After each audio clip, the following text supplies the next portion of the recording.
Hi, hello, welcome to Competitive Cracker. It's me, Vishnu Ashok.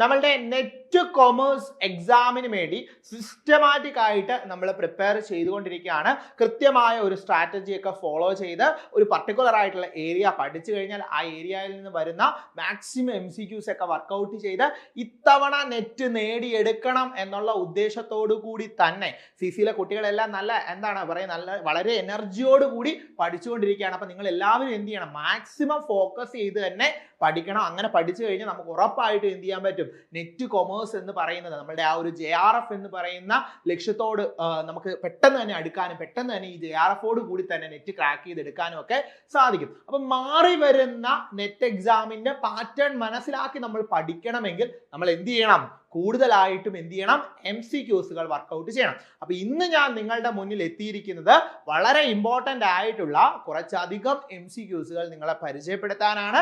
അപ്പം എന്നോടൊപ്പം തന്നെ ഒരു പേപ്പറും പേനയായിട്ട് നിങ്ങൾ മുന്നിൽ ഇരിക്കുക.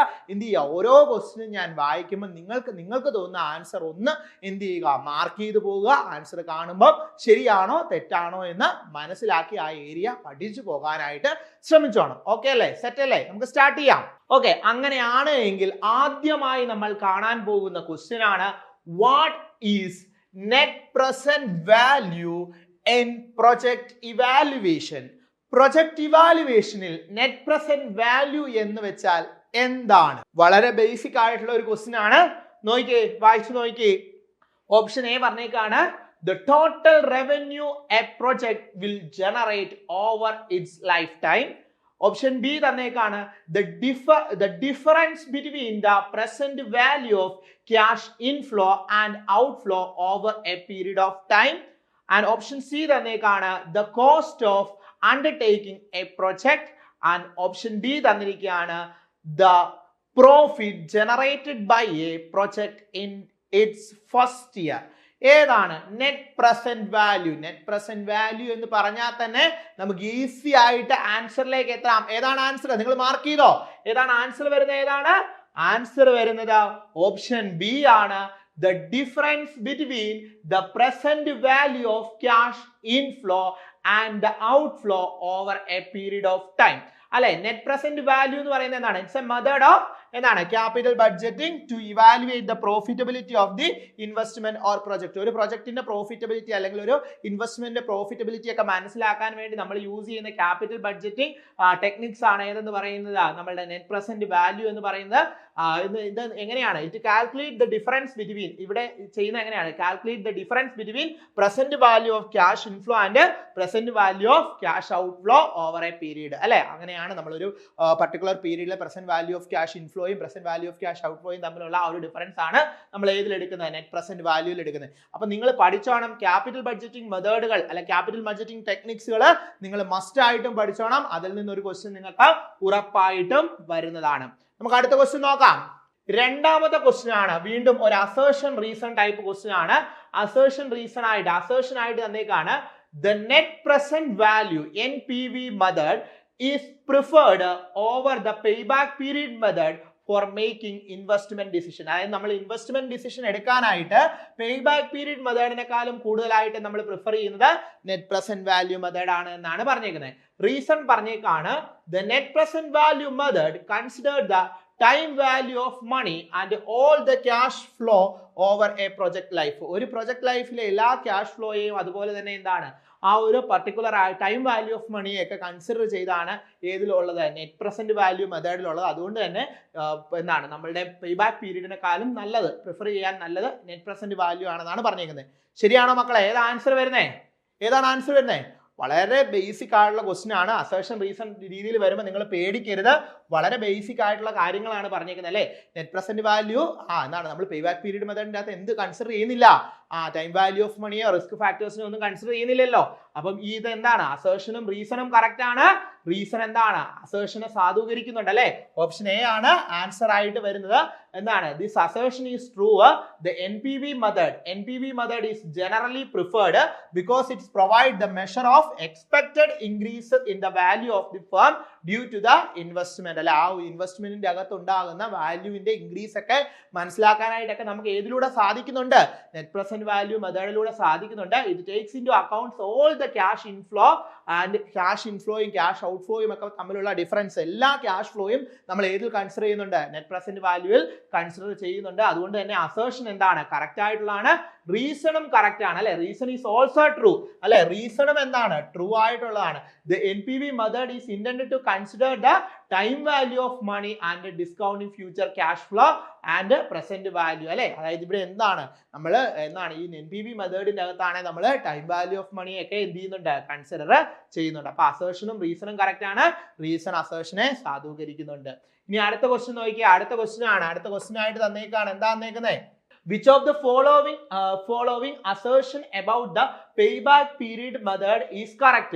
അപ്പൊ താഴെ തന്നേക്കുന്നതിൽ സ്റ്റേറ്റ്മെന്റിൽ പേബാക്ക് പീരീഡ് മെത്തേഡിനെ കുറിച്ച് തന്നേക്കുന്നതിന്റെ അകത്ത് ശരിയായിട്ടുള്ള ട്രൂ ആയിട്ടുള്ള സ്റ്റേറ്റ്മെന്റ് ഏതാണെന്നാണ് ചോദിച്ചിരിക്കുന്നത്. Which of the following assertion about the payback period method is correct? First one പറഞ്ഞേക്കാണ് the payback period method consider the time value of money. നമ്മൾ ഇപ്പൊ പറഞ്ഞതേ ഉള്ളൂ. പേബാക്ക് പീരീഡ് മെത്തേഡ് കൺസിഡർ ചെയ്യുന്നുണ്ടോ ടൈം വാല്യൂ ഓഫ് മണിയെ? ഇല്ല. അപ്പൊ ഇതെന്താണ്? തെറ്റാണ്. അടുത്തത് the payback period method is suitable for assessing the project with the unseen cash flow. unseen അതായത് പേബാക്ക് പീരീഡ് മെത്തേഡ് ഈസ് എന്താണ്? സ്യൂട്ടബിൾ. അത് സ്യൂട്ടബിൾ ആണ്. എവിടെയാണ്?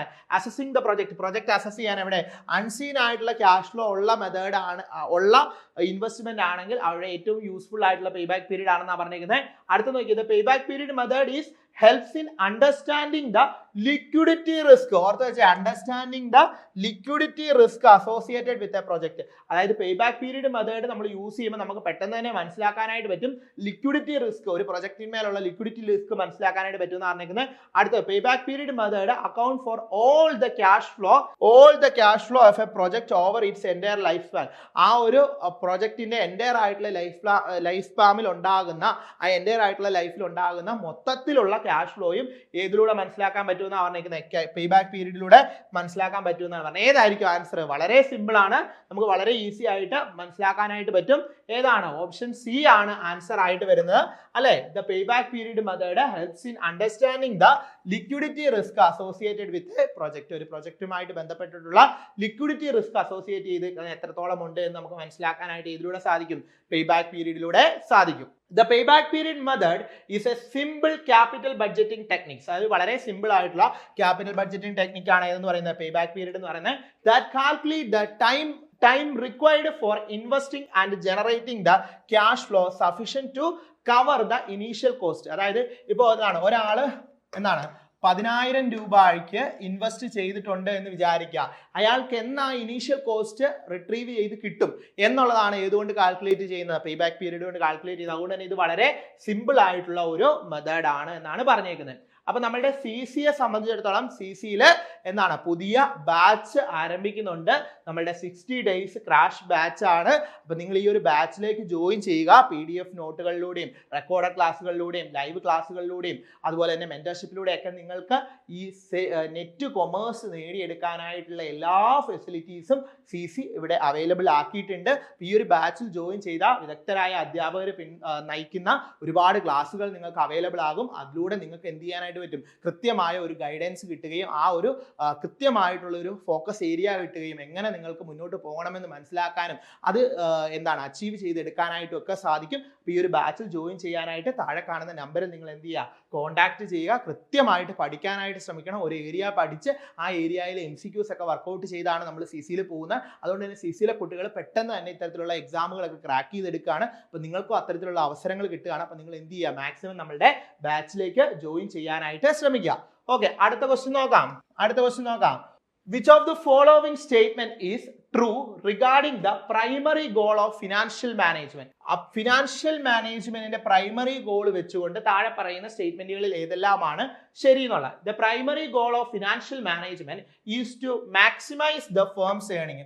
ഫേമിന്റെ ഏർണിംഗ്സ് മാക്സിമൈസ് ചെയ്യുക എന്നുള്ളതാണ് പ്രൈമറി ഗോൾ എന്നാണ് പറഞ്ഞിരിക്കുന്നത്. The primary goal of financial management is to maximise the value of the firm's equity. ഫേമിന്റെ ഇക്വിറ്റിയുടെ വാല്യൂ മാക്സിമൈസ് ചെയ്യുക, അതായത് ഷെയർ ഹോൾഡേഴ്സ് വാല്യൂ മാക്സിമൈസ് ചെയ്യുക എന്നുള്ളതാണെന്നാണ് ഓപ്ഷൻ ബി പറഞ്ഞിരിക്കുന്നത്.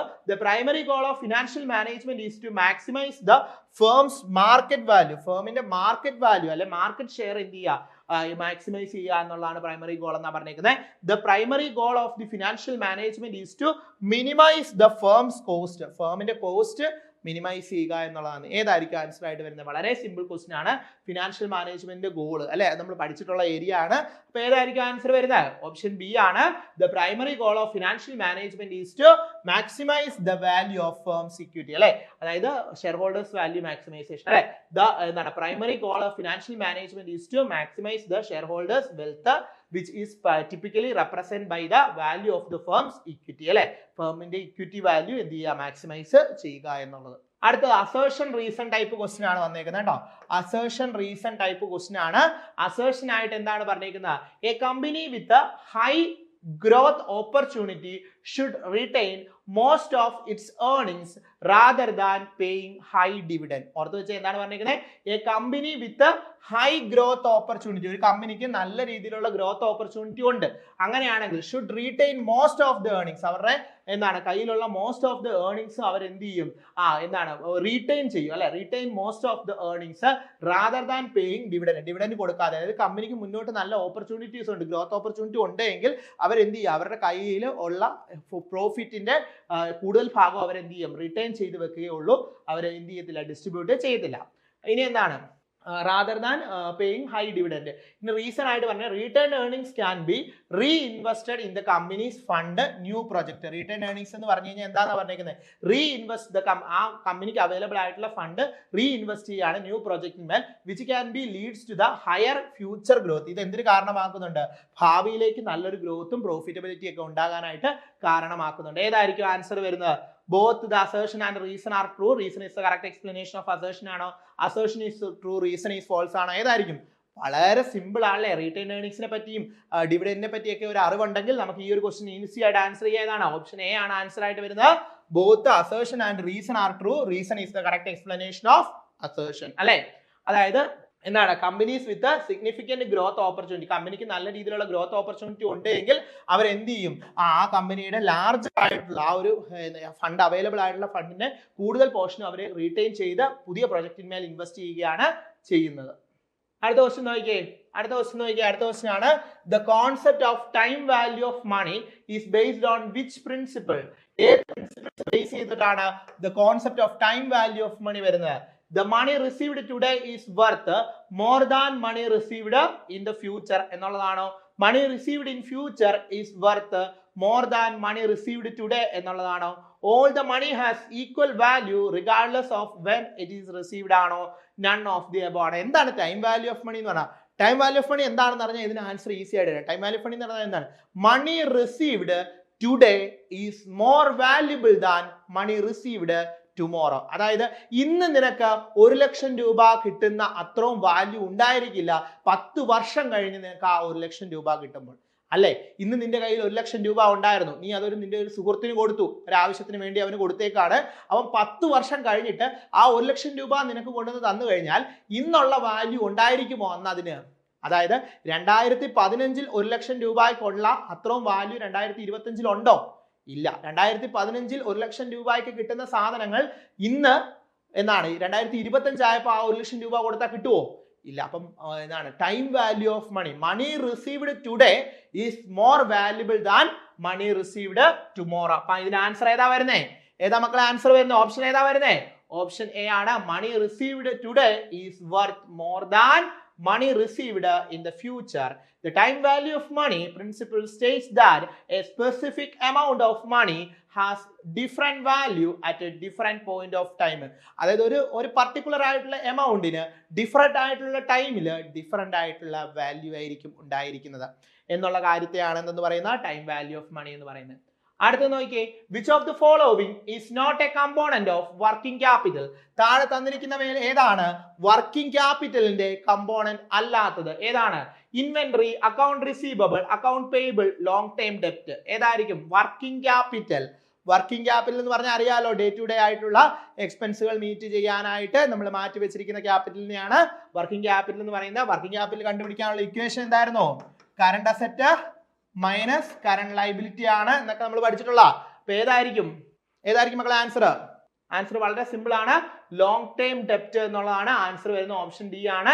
അതായത് working capital components includes current assets like inventory, account receivable and current liability like account payable. The long time ഡെപ്റ്റ് is considered as the part of not a part of working capital as it is A long time liability. അല്ലെ, working capital എന്ന് പറയുന്നത് എന്താണ്? Current അസറ്റ്സും current ലൈബിലിറ്റിയും വരുന്നതാണ് എന്ന് പറയുന്നത് working capital എന്ന് പറയുന്നത്. അപ്പൊ ഈ ലോങ് ടൈം ഡെപ്റ്റ് എന്ന് പറയുന്നത് എന്താണ്? ആ ഒരു ലൈബിലിറ്റി ആണ്. അപ്പൊ അത് ഇതിൻ്റെ അകത്ത് ഇൻക്ലൂഡഡ് ആകത്തില്ല, ലോങ് ടൈം ആയിട്ടുള്ള ലൈബിലിറ്റി ആണ്. അപ്പൊ നമ്മളുടെ CC ക്ലാസ്സുകൾ അവൈലബിൾ ആണ്. വീണ്ടും പറയുകയാണ്, നിങ്ങൾ എന്ത് ചെയ്യുക, നമ്മുടെ ക്ലാസ്സിന് ജോയിൻ ചെയ്യുക. സിസ്റ്റമാറ്റിക് ആയിട്ട് പഠിക്കാനായിട്ട് പറ്റും. ഒരു പർട്ടിക്കുലർ ഏരിയ പഠിച്ചു കഴിഞ്ഞാൽ നമ്മൾ മാക്സിമം MCQs വർക്കൗട്ട് ചെയ്യും. മാക്സിമം MCQs എത്രത്തോളം MCQs കിട്ടുമോ അത്രത്തോളം MCQs നിങ്ങൾ വർക്കൗട്ട് ചെയ്താണ് CC പോകുന്നത്. അതുപോലെ തന്നെ ഒരുപാട് മോഡൽ എക്സാമുകൾ നമ്മൾ കണ്ടക്ട് ചെയ്യാറുണ്ട്. നിങ്ങൾക്ക് ആ ഒരു ഏരിയ പഠിച്ചു കഴിഞ്ഞാൽ ഓരോ മൊഡ്യൂളിൻ്റെ അകത്ത് നിന്ന് ഡീറ്റെയിൽ ആയിട്ട് നമ്മൾ മോഡൽ എക്സാമുകൾ കണ്ടക്ട് ചെയ്യാറുണ്ട്. അപ്പോൾ നമ്മുടെ ലൈവ് സെക്ഷനുകൾ, ഒരുപാട് ലൈവ് സെക്ഷനുകൾ നമ്മൾ ഓരോ ഏരിയയ്ക്കും ലൈവ് സെക്ഷനുകൾ പ്രൊവൈഡ് ചെയ്യാറുണ്ട്. അപ്പോൾ അങ്ങനെയൊക്കെയുള്ള പുതിയ ബാച്ച് നമ്മളുടെ സ്റ്റാർട്ട് ആകാൻ പോവുകയാണ്. 60 ഡേയ്സിന്റെ ക്രാഷ് ബാച്ച്. ഈ ബാച്ചിലേക്ക് നിങ്ങൾ ജോയിൻ ചെയ്യുക. PDF മെറ്റീരിയലിലൂടെ, ലൈവ് ക്ലാസ്സുകളിലൂടെ, റെക്കോർഡ് ക്ലാസ്സുകളിലൂടെ നിങ്ങൾക്ക് നെറ്റ് കൊമേഴ്സ് നേടിയെടുക്കാൻ എന്തെല്ലാം ആവശ്യമാണോ അതെല്ലാം നൽകിക്കൊണ്ട് CC ഇവിടെ ഒരുങ്ങിക്കഴിഞ്ഞിരിക്കുകയാണ്. അപ്പോൾ നിങ്ങൾ എന്ത് ചെയ്യുക, താഴെ കാണുന്ന നമ്പറിൽ ബന്ധപ്പെടുക. എന്നിട്ട് നമ്മളുടെ ബാച്ചിലേക്ക് ജോയിൻ ചെയ്യുക. നിങ്ങൾ എന്ത് ചെയ്യുക, നിങ്ങളുടെ നെറ്റ് എന്നുള്ള നിങ്ങളുടെ സ്വപ്നം JRFോട് കൂടി തന്നെ നേടിയെടുക്കാനായിട്ട് ഇതിലൂടെ സാധിക്കും. അപ്പോൾ ഇതുപോലുള്ള ഇൻഫർമേറ്റീവ് ആയിട്ടുള്ള വീഡിയോസുമായിട്ട് ഞാൻ വീണ്ടും വരുന്നതാണ്. അപ്പോൾ ഏതെങ്കിലും ഏരിയാസ് നിങ്ങൾക്ക് അറിയില്ല, അത് ക്ലാസ് എടുത്ത് തരണം എന്നുണ്ടെങ്കിൽ കമൻറ്റ് ചെയ്യുക. അതുപോലെ തന്നെ നിങ്ങൾക്ക് എന്തെങ്കിലും സജഷൻസ് ഉണ്ടെങ്കിൽ അതും അറിയിക്കുക. അതുപോലെ നമ്മൾ ഫ്രീ വാട്സപ്പ് ഗ്രൂപ്പിൻ്റെ ലിങ്ക് താഴെ പ്രൊവൈഡ് ചെയ്തിട്ടുണ്ട്, അതിലും നിങ്ങൾ ജോയിൻ ആകുക. അപ്പോൾ അപ്ഡേറ്റ് ചെയ്ത് വരുന്ന കാര്യങ്ങളെല്ലാം തന്നെ നമ്മുടെ നെറ്റ് കൊമേഴ്സുമായി ബന്ധപ്പെട്ടിട്ടുള്ള അപ്ഡേഷൻ എല്ലാം നിങ്ങൾക്ക് ആ ഒരു ഗ്രൂപ്പ് വഴി അറിയാനായിട്ട് പറ്റും. കൂടുതൽ MCQsകൾ വർക്കൗട്ട് ചെയ്യാനായിട്ടൊക്കെ സാധിക്കും. അപ്പോൾ നിങ്ങൾ എന്ത് ചെയ്യുക, മാക്സിമം നമ്മളുടെ ഈ ഒരു ബാച്ചിലേക്ക് ജോയിൻ ചെയ്യാനായിട്ട് ശ്രമിക്കുക. നല്ല ഗൈഡൻസോട് കൂടി പഠിച്ച് നിങ്ങൾക്ക് എന്ത് ചെയ്യാനായിട്ട് പറ്റും, ഈ നെറ്റ് കൊമേഴ്സ് നേടിയെടുക്കാനായിട്ട് സാധിക്കും. അപ്പോൾ ഇതുപോലുള്ള ഇൻഫർമേറ്റീവ് ആയിട്ടുള്ള മറ്റൊരു വീഡിയോയിൽ കാണാം. Thank you.